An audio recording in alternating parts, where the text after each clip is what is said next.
دہلی سلطنت ہندوستان کی پہلی مسلم سلطنت جو 1206 سے 1290 تک قائم ہوئی۔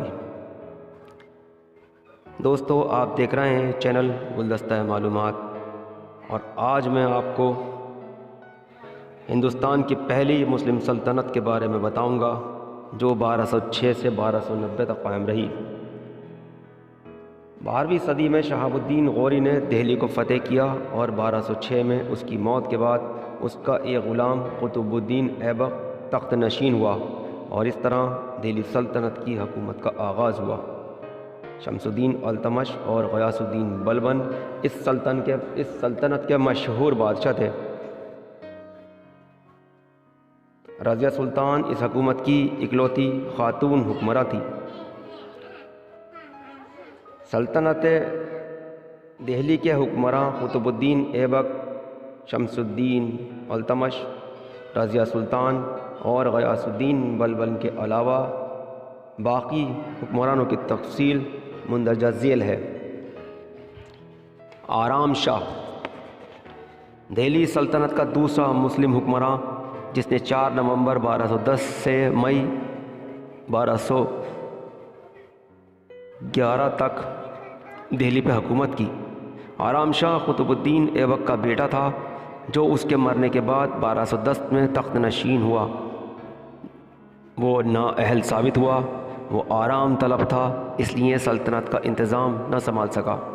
لاہور کے علاوہ دوسرے ترک سرداروں نے بھی اسے بادشاہ تسلیم کرنے سے انکار کر دیا تھا، اس لیے دہلی کے ترکوں نے شمس الدین التمش کو بادشاہ بنا دیا۔ اس طرح 1 سال کے اندر ہی آرام شاہ کی حکومت ختم ہو گئی اور سلطنت کی باغ ڈور التمش کے ہاتھوں میں آ گئی۔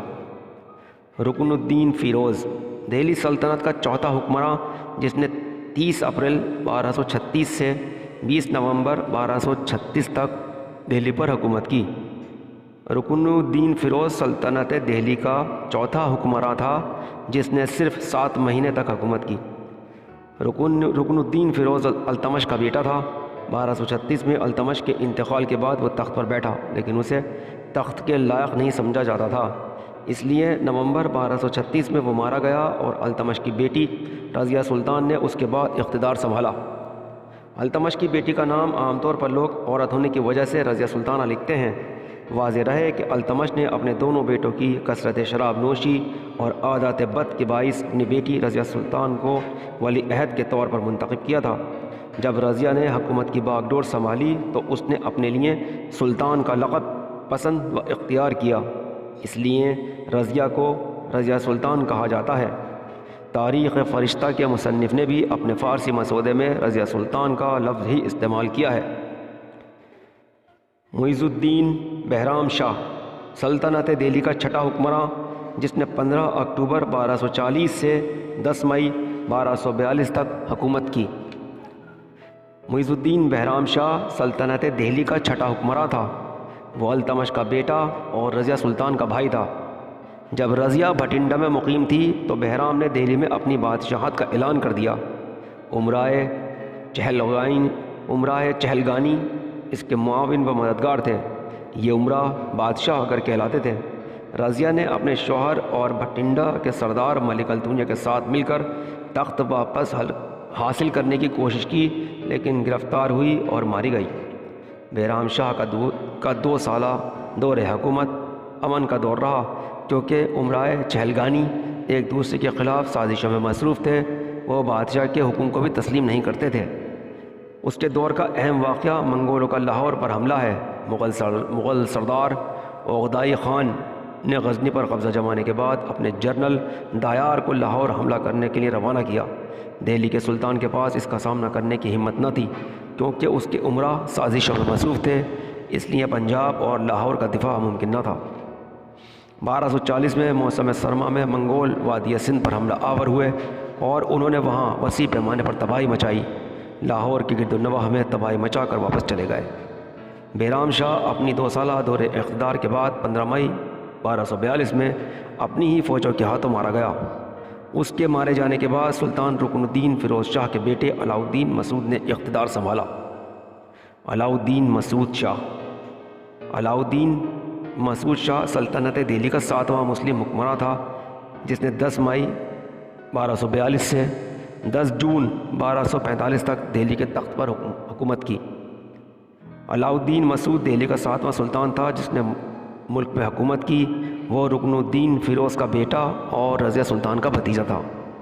1242 میں اپنے پیش رو معیز الدین بہرام کی فوجوں کے ہاتھوں مارے جانے اور امن و امان کی صورت بحال کرنے کے لیے اسے سلطان منتخب کیا گیا۔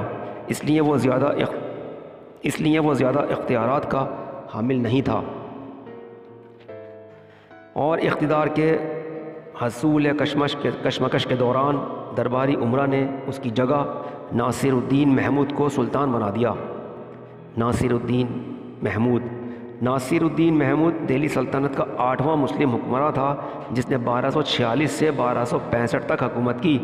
وہ سلطان شمس الدین التمش کا سب سے چھوٹا بیٹا تھا اور محض 17 یا 18 سال کی نوجوانی کی عمر میں 1246 میں دہلی کا سلطان بنا۔ وہ علاء الدین مسعود کو دہلی کے امراء کے ذریعے ہٹائے جانے کے بعد سلطان بنا اور امراء کو یہ محسوس ہونے لگا تھا کہ علاء الدین مسعود ایک تاناشاہ بنتا جا رہا ہے۔ ناصر الدین محمود اپنے پردادا التمش کی طرح ایک مذہبی انسان تھا۔ اس کا زیادہ تر وقت عبادت کرنے اور قرآن کو لکھنے میں گزرتا تھا۔ ناصر الدین محمود کے دور حکومت میں دراصل غیاث الدین بلبن جو اس کا سسر تھا اور سلطان کا نائب تھا، سلطنت کے سارے کام کاج دیکھا کرتا تھا۔ 1266 میں ناصر الدین محمود کی موت کے بعد غیاث الدین بلبن نے اقتدار سنبھالا کیونکہ ناصر الدین محمود کی کوئی اولاد نہیں تھی۔ ناصر الدین محمود ایک اچھا اور مذہبی انسان تھا۔ وہ اپنا زیادہ تر وقت قرآن کو اپنے ہاتھ سے لکھنے میں گزارا کرتا تھا اور پھر اپنے ہاتھ سے لکھی ان قرآن کی کتابت سے حاصل ہونے والی رقم سے اپنے ذاتی اخراجات پورے کیا کرتا تھا۔ حیرت کی بات یہ تھی کہ اس کا کوئی ذاتی خدمتگار نہیں تھا۔ وہ اپنے کام خود ہی کیا کرتا تھا اور اس کی بیوی اپنے شوہر کے لیے خود ہی کھانا پکاتی تھی۔ معیز الدین کیقباد سلطنت دہلی کا 10واں مسلم حکمراں معیز الدین کیقباد جس نے 14 جنوری 1287 سے 1 فروری 1290 تک حکومت کی۔ معیز الدین کیقباد سلطنت دہلی کا 10واں حکمراں تھا اور غیاث الدین بلبن کا پوتا تھا۔ بلبن کے دور حکومت میں جب جانشینی کا مسئلہ درپیش ہوا تو اس کی پہلی پسند اس کا بیٹا محمد تھا، لیکن وہ جلدی ہی انتقال کر گیا۔ بلبن کے دوسرے بیٹے بورا خان نے تخت حاصل کرنے سے انکار کر دیا کیونکہ وہ پہلے ہی بنگال کا گورنر تھا۔ بالآخر بلبن نے اپنے پوتے کی خسرو کو اپنا جانشین مقرر کیا، لیکن جب بلبن کا انتقال ہوا تو درباریوں نے معیز الدین کیقباد کو تخت پر بٹھا دیا۔ 4 سال بعد وہ بیمار پڑ گیا اور بالآخر خلجی سرداروں کے ہاتھوں 1290 میں مارا گیا۔ اس کا 3 سالہ بیٹا کیومرث اس کی جگہ پر سر اقتدار آیا، لیکن جلد ہی تخت سے اتار دیا گیا۔ شمس الدین کیومرث سلطنت دہلی کا آخری حکمراں شمس الدین کیومرث جس نے 1286 سے 1290 تک حکومت کی۔ شمس الدین کیومرث معیز الدین کیقباد کا بیٹا تھا۔ اپنے والد کی بیماری اور بعد ازاں خلجی سرداروں کے ہاتھوں مارے جانے کے بعد تخت نشین ہوا تھا۔ اس کے بعد جلال الدین فیروز خلجی نے اسے اقتدار سے ہٹا کر خود تخت حاصل کر لیا اور اس طرح سلطنت دہلی کے پہلے خاندان کی حکومت کا خاتمہ ہو گیا۔ اسی کے ساتھ میں آپ کا دوست محمد ناصر اب آپ سے اجازت چاہتا ہوں اور آپ سے اپنے چینل کو سبسکرائب کرنے کی ریکویسٹ کرتا ہوں۔ شکریہ، اللہ حافظ۔